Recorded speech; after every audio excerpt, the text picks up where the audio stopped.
Hi everybody. For this course brochure, I'm going to do Arist or Arist. It's for a text message course builder, and it's in English. I'm trying to do the Hubbard model, so please forgive me as if I stumble a little through this. And then level is any. It can be for any level, any topic. Activity, you can create or take a text messaging course on any topic. Media format is text messaging, and you can link to other online materials, which I did in my example. I'll show you. Operating system, I guess maybe not none, maybe any. I don't think there's any limitations that I could find. Any supplemental software, I couldn't find any, so none. Documentation, they have a bunch of documentation which I'll walk you through it also. I won't go through that all right now. And then the price, which I also will go through. Actually, I'll just go through that now. So the price is pretty pricey. So they have subscription models and they can scale it. They do custom pricing if you have a huge amount of people. Anyway, and so then they do provide discounts. So they have bulk enrollments for nonprofits and for K-12. So just for any person, you can do the starter one, which is free, which is what I did. And first 10 learners are free, and then $3 per enrollment after 10. So I haven't got to my 10 yet. I've been kind of playing around with it for free. Growth is $990 a month, which is, I think, quite pricey. I guess it depends on what kind of company you have. I know that some of their examples were for corporation or corporate style learning, in which case, maybe that doesn't seem that expensive, especially if you use some other kind of software already. So that might seem it might seem fine to some people, but $990 a month to me seemed really costly. And then for enterprise, they do custom pricing. So if you want something very specific for an enterprise company, then you can get custom pricing on that. They also will build the courses for you. One course is $4,900, and then the content subscription, which is a monthly fee, is $9,900 a month. So, and I don't know, they don't really say what the limit is on how many courses they'll build for you in a month, but I'm sure that there's some kind of limitation there. General description. I'm going to write out some more stuff here, but I was going to walk through it, so I didn't want to type out too much. It's a text messaging course, allows anyone to create a text message. Obviously, that's what I already said. On the back end, for the technological features, well, actually, let me go first to the documentation. So I'm gonna move over here to the other screen. So they have the how it works at the very top. You can see here it says how it works, and they have the link here, and they show you the basic breakdown for the course. I'm trying to make this box bigger, but I don't know if I can. I guess not. Okay, so they have examples here. They tell you how you can launch the course. I'll go into some of this a little bit in the technical part, but I guess I could do it now. So this is part of my technical logical feature evaluation. So they let you go in and you can start building the course. It really is only a few clicks. I'll show you guys that in a minute. And then they have, launch instantly. So you can use email, phone number, WhatsApp ID. You can embed it on your website or in an LMS, and you can share a course through a link. Yeah, so I use a link just to share it with myself and it was really easy. I just put the link in, and then it asked me to join with my phone number, and it was super quick. And then on the back end, you can track the student's progress. You can see here they have my courses, delivery, resources, analytics, admin, and you can see all the learners. You can have them in cohorts and individuals. I don't do anything fancy because it was just me, but I'll show you my back end when I go into the login. And so let's see, let me go back to the top. So they have also under documentation, they have this section which is called Learn. And this is for people who want to create on their platform. So they have webinars you can register for. They have sample courses. They have podcasts. And then they have articles. So I looked at a couple of these things. I actually took the introductory class through a text message class to see how it all works. And I think for what they're trying to do, I thought it was decent. Like, it was pretty good. There were some drawbacks, but I'll go into that in a minute. And then they also have for documentation case studies. And so they just talk about how they're using the app in different places and different situations. I'm sure in the hopes that you will see yourself in one of these case studies and think it's a good idea to adopt it. Okay, so that's the documentation.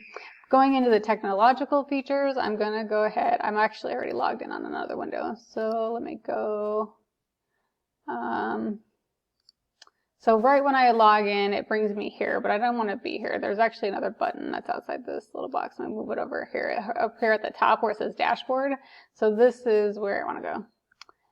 This is what I see when I first log in. You can create a course, you can look at the analytics, and you can contact support. They have a little video here to watch if you want to do that.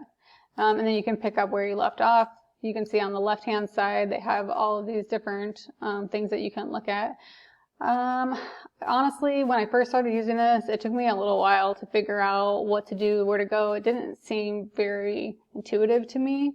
Maybe it was just me, I'm not sure. But if you just go click on the course builder, you can see I have some courses here that I've been playing around with just to try to make something that was, you know, decent enough to show. And then we have user enrollment, so you can go to the home page and that will show you what the classes are. So right now I just have this one that's active.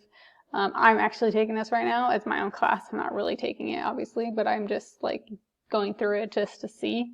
You can change some of how it's delivered. You can share the URL. So this is how I got it to myself. I just clicked on that and then I copied and closed. I sent myself this link and then I clicked on the link. And it took me to enroll. So, and that was really easy. Let me see if I can. Oh, you can also do embeds, which I didn't do, but you could copy the HTML code if you wanted to just embed it into one of your classes for your students to get access to. And then you can do bulk enroll, so you can just list out the emails that you want the students to join. And then you get the analytics. It tells you like how many people are activated, enrolled, completed, and dropped. It shows you the completion rate, the response rate, the accuracy rate. So from the teacher point of view, or I guess, yeah, from pedagogical point of view, they claim that there's a 10 times higher completion rate in their courses. I'm not sure if that's true. So far I've completed 100% of my class. And I got some wrong just to check to see what would happen. But I don't know, what the evidence is. I mean, they claimed that in the introductory course that I took, but they didn't have a link to a study or anything that showed that, yeah, we legit do have a 10 times higher completion rate. So I don't know exactly what their completion rate was.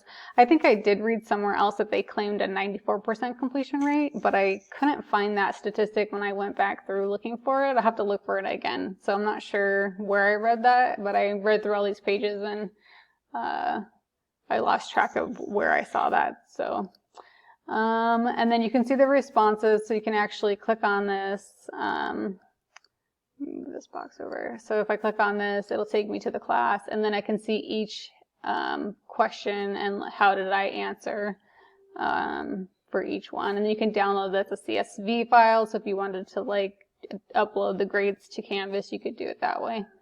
They have integrations, so that's through Zapier. I don't use Zapier, so I don't really know much about it, but if you're a Zapier fan, maybe you're excited about this.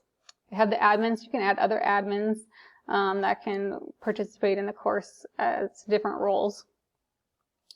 You can put in, I just put in my logo for my website, and then the payment plans. Okay, so yeah, this is where it gets a little costly in my opinion. From a teacher perspective, I'm like, yikes, that's expensive. From a student perspective, I guess maybe if you did it this way for $3 and said, hey, students pay $3 to get access to this stuff, maybe that doesn't seem quite so intimidating at $3 a pop rather than $999 a pop, or excuse me, $999 a month. Oh, it's for 500 learners. Yeah, I need to change that. Okay, yeah, so that's for 500 learners. Yeah, that's good to know. Okay, and then so if you go to the getting started, they have, this is back to the dashboard. And then view classroom, these are the class. This is the one class that I have that's active. So if I wanted to enroll, I would, let me move my box over. Let me go back one. Okay, so if I wanted to enroll, I would click enroll, and then you see the price, and then you put your credit card number in, and put your information in there, and then click purchase, and it's pretty quick and easy. If you actually, when I enrolled in it, I didn't pay it for myself. I just had it set to free. I put it at $19 because I don't really think anyone's going to pay $19 to get into the course. So, but maybe they will. Maybe someone will chance upon it. I doubt it. But anyway, so yeah, and then they can purchase it. So on the other side, that's from the back end that the teacher sees, or the creator sees. And then let me go back so I can show you a little bit more about. It's not going to let me go that way. Okay, let me go back to the course builder. So that's this. Okay, so once I'm in here, I actually want to just click on edit on this one. So you can see you put in your course details, the description, and then the activation message, that's the first thing that the students see when they come in. And they give you like an example one, and so you can kind of just modify it to your own class if you want to do it that way. It's a little bit easier. So I created this. They say that it's quick and easy, but it's not that quick and easy, depending on, I guess, what you're trying to do. So I have to use videos and GIFs for everything, and it just takes a long time. So I just did one list of questions that I have, and so I put in what is a finger-spelled word, and then I have the YouTube link, and then the answer is doll, and then thank you for your response. The answer is doll. That's what they get back. And they have here on this side, that the URL will automatically become a link, that you can use emojis. If you need help, you can contact support. I actually contacted support about this because I really wanted to have the videos load in the text messaging box. And they said, oh yeah, just add the phone number to your contact list and the videos will load automatically. Well, that is actually not the case. So I can show you what that looks like. So here's my screenshot from my phone, and so here's the first welcome to Arist thing. But when you click on the link, it actually takes you out to YouTube, which I didn't like, because even though I don't mind getting a few hits on my YouTube channel, I wanted it to load inside the text message box. So that was a little frustrating from the very beginning. So then I got a little smarter after a while. I was like, there has to be a better way, rather than linking out every single time to these. So I linked to my website instead and used a GIF, and so it just loaded the GIF. So that was a little bit better. I was a little happier with that. Again, it wasn't like the best thing, but it was definitely better than linking out to YouTube for every single GIF, or every video rather. So, and then of course for the longer ones, I still had to use the YouTube videos because it just works better. So then the other one I wanted to show you is this one, and this one I had the GIFs. Oh, but this one, okay, yes. So this, if the last thing in the text message box is a YouTube link, then it does actually load it in the text messaging field. But if it's not the last thing, then it doesn't. Okay, so I'm going to stop.